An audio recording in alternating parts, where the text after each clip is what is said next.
Dear all, I wish you a very good day. In today's video lecture, we are going to look at resistive load inverter. Previously, we have looked at the VTC of the inverter, different important voltages and noise immunity. We have also looked in brief about the power and area consideration for the particular device. Now, as we have discussed multiple times previously, the load plays a very important role for the particular inverter circuit. Now, there are three types of loads that can be used in an inverter circuit. One is a resistive load, and thus the present transistor is known as resistive load inverter. After this, we will be studying depletion NMOS load inverter, and thereafter finally a CMOS load inverter. Okay, so coming back to the present topic, resistive load inverter. As the name suggests, this inverter has in place of the load block an resistor of known resistance. Okay, the basic structure of the resistive load inverter is also shown in the diagram below. Okay, and the diagram looks somewhat like this. I hope it is visible to you. It is quite light, but yes, we have a VDD here, supply voltage connected to the resistor, which has a voltage drop of VR and a current flowing through it is IR. It is connected to the output node, and here we have an NMOS driver transistor. Okay, the input at the gate VGS of this transistor is Vin. Here we are taking the output voltage from this inverter. If this figure is not clear, you can take into consideration the same figure here, which is much more better visible. Okay, now so it has an enhancement type NMOS transistor that acts as a driver device. The load consists of a simple linear resistor RL. Okay, the load has been named as RL. The power supply voltage of this circuit is VDD. Okay, as this analysis is concerned on the static behavior of the circuit, the output load capacitance is not shown in the circuit. Okay, since we are only considering the power concerned with the static behavior, so we are not showing the output load capacitance, even though it will be present for all practical purposes. Okay, now for the drain current ID of the MOSFET, it will always be equal to the current flowing from IR. Okay, so therefore the current flowing through the resistor will be governed by drain current, because drain current will flow only when the NMOS transistor will be on. So drain current ID of the driver MOSFET is equal to the load current IR in DC steady state operation. Okay, so to simplify the calculation, we are ignoring channel length modulation here. Channel length modulation is a phenomena where we take into consideration the proper tapering of the channel throughout the device. Okay, so note that source and substrate terminals of the driver transistor are both connected to the ground VSB. Okay, since source and substrate both are connected to the ground, so body effect will also not play a very big role in the calculation of threshold voltage. So consequently, threshold voltage of the driver transistor is always equal to VTO. This is what its implication is. Okay, so if we will look at the different parameters, we will have ID is equal to IR, that is drain current is equal to the current flowing through the resistor. Vin is VGS, whatever the gate source voltage is, that is considered as the input of the NMOS transistor. Then output voltage is equal to VDS, that is the drain source voltage of the NMOS driver transistor. Okay, VSB is 0 since both source and body terminals are connected to ground. And finally, VTO is the threshold voltage here, because we are not taking into consideration the body bias effect. Now, we know that there are different regions of operation for any transistor. These are cutoff, saturation and linear. We have previously discussed the conditions for these regions, like if Vin is less than VTO, okay, this means VGS is less than VTO because Vin and VGS are same, so our device will be in cutoff region. Then comes saturation, where VTO is less than Vin and Vin is less than VTO plus Vout plus VTO, or VDS plus VTO. Okay, so this is the condition for saturation region. And for the linear region, Vin is greater than or equal to VTO plus Vout for the particular transistor.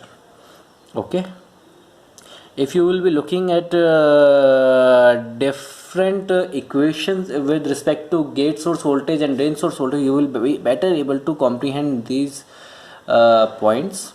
Okay, like for linear region, we have written here Vin is greater than or equal to Vout plus VTO. Vin here is VGS and Vout is VDS.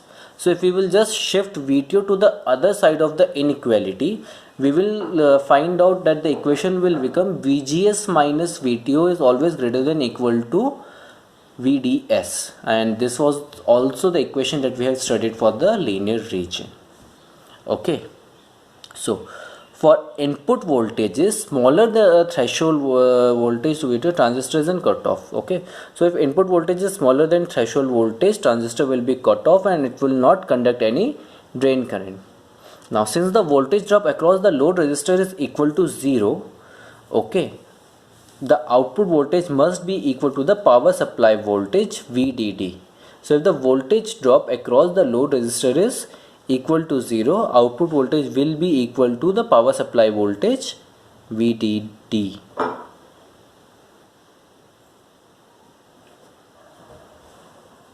Okay, so why is the voltage drop across the load resistor 0? And the reason for this is that no current is flowing through the resistor at this particular moment. Since current is not flowing through the resistor at this particular moment, so there will not be any drop near the resistor, and since there is no drop in the resistor, we will get all the voltage across the transistor. As the input voltages increase beyond threshold voltage VTO, then driver transistor starts to conduct, and at this point current will also start to flow in the resistor VRL. Okay, and there will be a particular voltage drop. So driver transistor starts to conduct a non-zero current. Notice that the driver MOSFET is initially in saturation since its drain to source voltage VDS is equal to Vout, that is larger than Vin minus VTO. Okay, so initially our transistor will be in saturation as soon as the current starts to flow. Okay.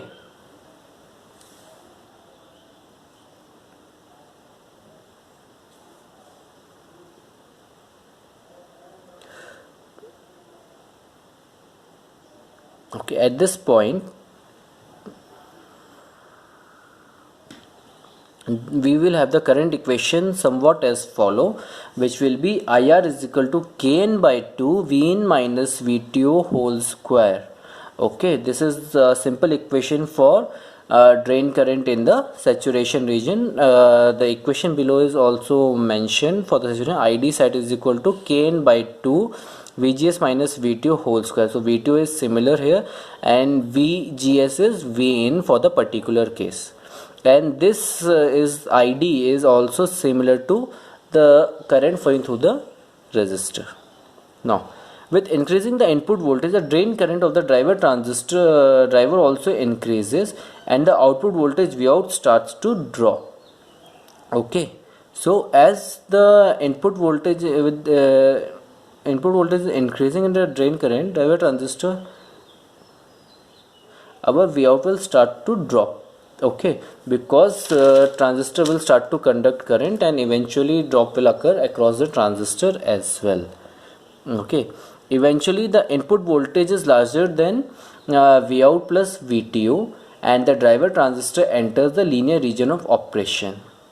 At large input voltage, the transistor remains in linear mode as the output voltage continues to decrease. So keeping on, as the output voltage continues to decrease and decrease, our transistor will remain in linear region. Okay, so equation of IR in this time will be IR will be is equal to Kn by 2 into 2 Vin minus Vto into Vout minus Vout whole square.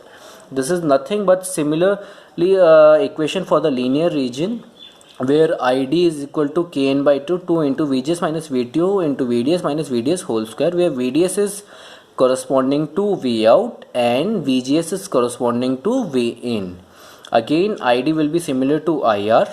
Okay, so this is the characteristic curve that we will observe for the transistor. Okay,